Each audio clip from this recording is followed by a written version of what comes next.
Let's see those awesome factory headlights. Woo, those are wonderful. My story is the story of a man who starts off at the bottom and with a bit of hard work continues along the bottom and finally ends up at the bottom. Hey, this is Classic Cars and Comics. Thank y'all very much for watching. Like, comment, subscribe. Let's roll.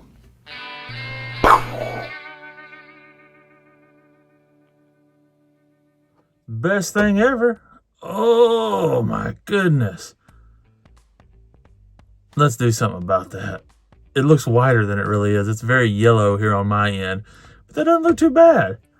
But I think we can do better. Let's do it. Okay, so in this package we have some new headlights. Okay, I got these for a really good deal off of Sunpie's website, and they were like 10 or 20% off or something. It was something crazy for like Black Friday or whatever it may be, but I guess these are directions on installing all the different kits. I cheaped out and just went for the basic LED.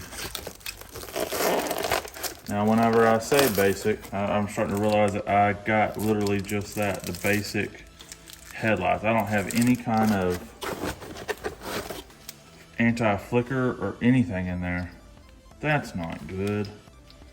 Well, crap. In other unboxings, I've seen that they'd stuck it down here in this section, but it's not in there on this one, so I think I'm going to need that resistor, so that's probably going to halt this video being made for a bit, I'd assume. Now, this is for the JK, and it doesn't mention anything about any kind of extra resistor pack or anything like that. It just says pretty much plug and play these, but I don't know about that application for a TJ. I know I pretty much plug and played something like this on my Gladiator, but I'm not sure about on the TJ. It seems like I would need something for anti-flicker, but maybe I'm just crazy. And that's for this other stuff. I don't have these old fancy smancy headlights. And what I don't like is they don't have like a, I mean, I understand that they got multiple kits that they sell, but they don't have like a what's in the box type deal. And I don't like that. Because if I am missing something, I wouldn't know it. Okay.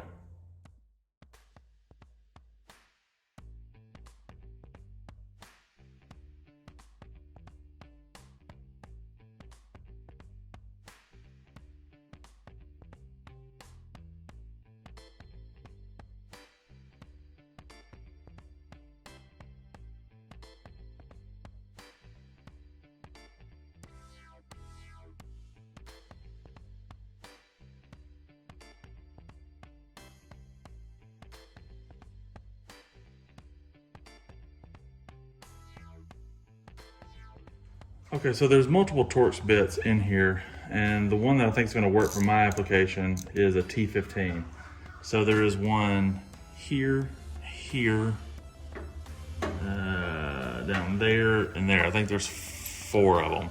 So it just holds on this little trim ring right here. I'll get those pulled off and we'll get to rolling. So once you got all Torx screws removed, the 4 of them, this trim ring is going to come off.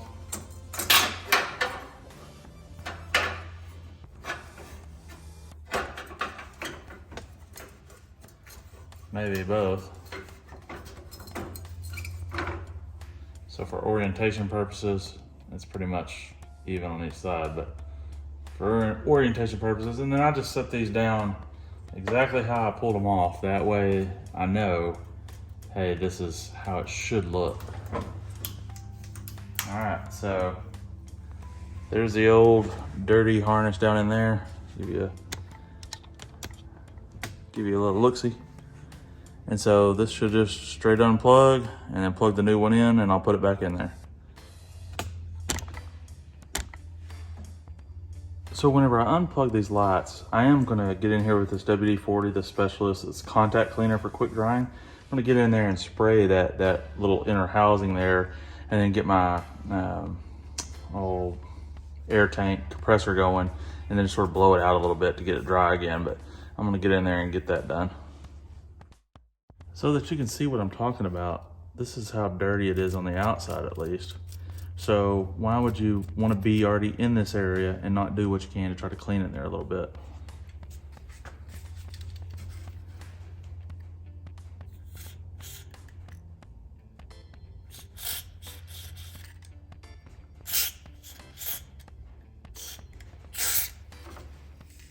And now I'll go get my air compressor going and then blow that out to dry it up. Okay, you also want to use a little bit of this dielectric bulb grease. Put this just on the ends right here. Put that on the ends and then get it installed. The DOT goes on top. So let me get to time lapsing this and I'll get to the next step. So before I get too crazy with this, I need to make sure that that bulb's working. I haven't put anything back in yet, but I just need to make sure it's working. So I'm gonna turn off the lights in here and then make sure it's working.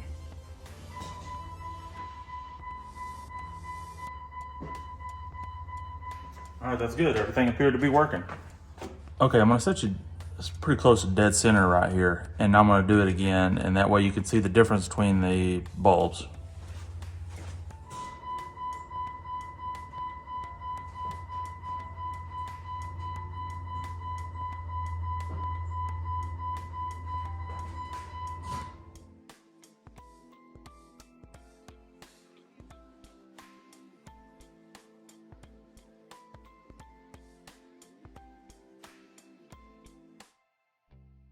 Okay, so now I have the newly painted trim ring back in there. I just need to put the screws in and then we should be done. So let's go.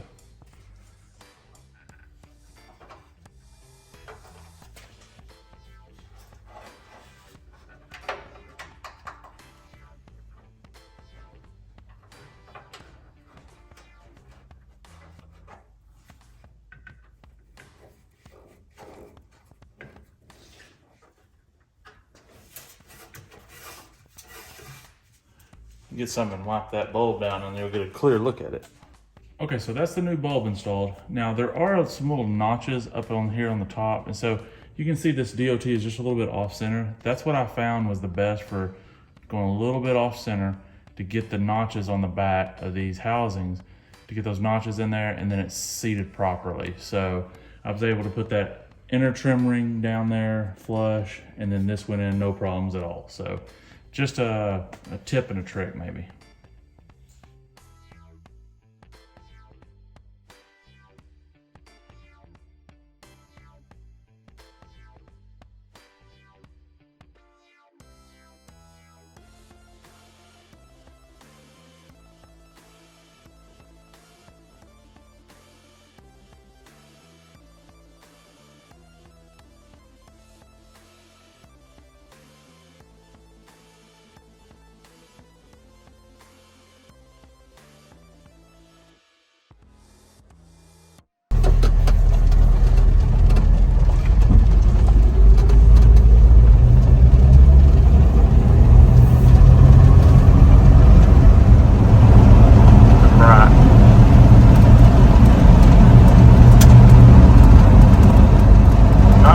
Clearly see everything.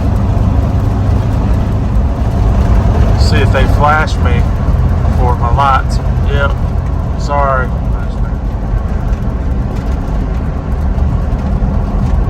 I'm sorry, man, they're just bright. Nope, didn't flash me. Let's see if the next car coming does.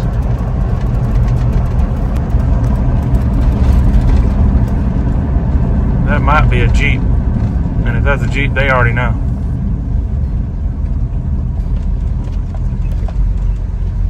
It was a Jeep, but a Liberty, I believe. All right, let's see if they flash me. All right, put my dims on. They put their dims on. Let's see. Nope. All right, good deal. I can't remember the exact distance that I was, but this is dims without the Jeep running. And that is brights. Dim and brights. So pretty dang bright. Big adjustment.